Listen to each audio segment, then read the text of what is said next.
Good morning, everybody. Good morning. Thank you all for being here. I assume we may have a few more stragglers joining us as we get started. My name is Jonathan Cude. I am the Chief Creative Officer at McKinney, and I'm very glad that you all could join us today and be here for what we hope is a lively, productive, and provocative conversation about livability and smart growth here in Durham and across America. Forgive me, I am going to have to refer to my notes here. First off, at McKinney, all of us, and I assume a lot of us in the room, are beneficiaries of Congressman Price, who has worked for years to resist attempts to undercut critical environmental laws and provide adequate funding for energy and environmental research. He's also worked hard, as all of you probably know, to bring federal dollars to North Carolina to improve our roads and highways. And he's advocated for inner-city rail funding and for bolstering public transportation overall. So, no doubt, yes. On a personal note, my automobile's suspension appreciates what you've done to improve the potholes over the last 18 months.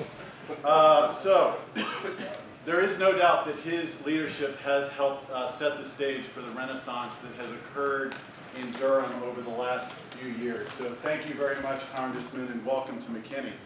I also feel a personal affinity for our other U.S. Congressman who happens to be here today, because I lived in Portland, Oregon for 7 years before coming to our fair city. And my congressman when I was there was Earl Blumenauer. Portland is, for those of us who have called it home at one time or another, somewhat of a magical place, not just because it rains for 8 months out of the year. But if you can get used to that, it is one of the most remarkable cities in our country. I remember, probably almost 20 years ago, 15 or 20 years ago, sitting at home in another place I call home in Atlanta, watching a show on PBS about a city that had all of these amazing sustainable things happening, a very livable city. And I remember thinking, well, that's interesting, but a place like that really couldn't exist in America. What was interesting for me to find out was that I was watching a show about Portland, Oregon. So I never, at that point, had no clue that I'd end up living there. I was very glad that I had that opportunity. So, Congressman, thank you very much for your leadership when it comes to national Livable Communities movement, and welcome to McKinney as well.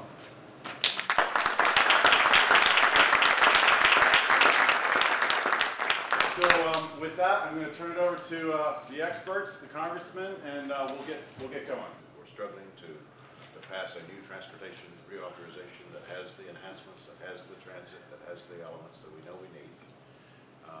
In this congressional environment, one does think occasionally, be careful what you ask for, because with the powers that be there now, it's far from certain exactly what kind of transportation bill we would get.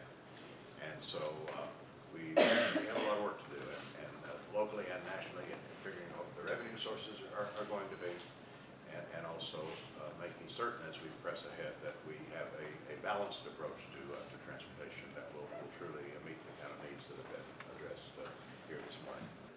I spent a lot of time on two technologies, streetcar and bicycles, that would have been very familiar to people in this community at the turn of the last century. At the turn of the last century. And it added dramatically to the quality of life, to people being connected together. They helped fuel economic development. But we're, really, it is back to the future. Because I think the work that you're doing to make cycling, pedestrian activities safer, those are the indicator species of a livable community. When that family can be safe cycling or walking on the street, and people want to do it.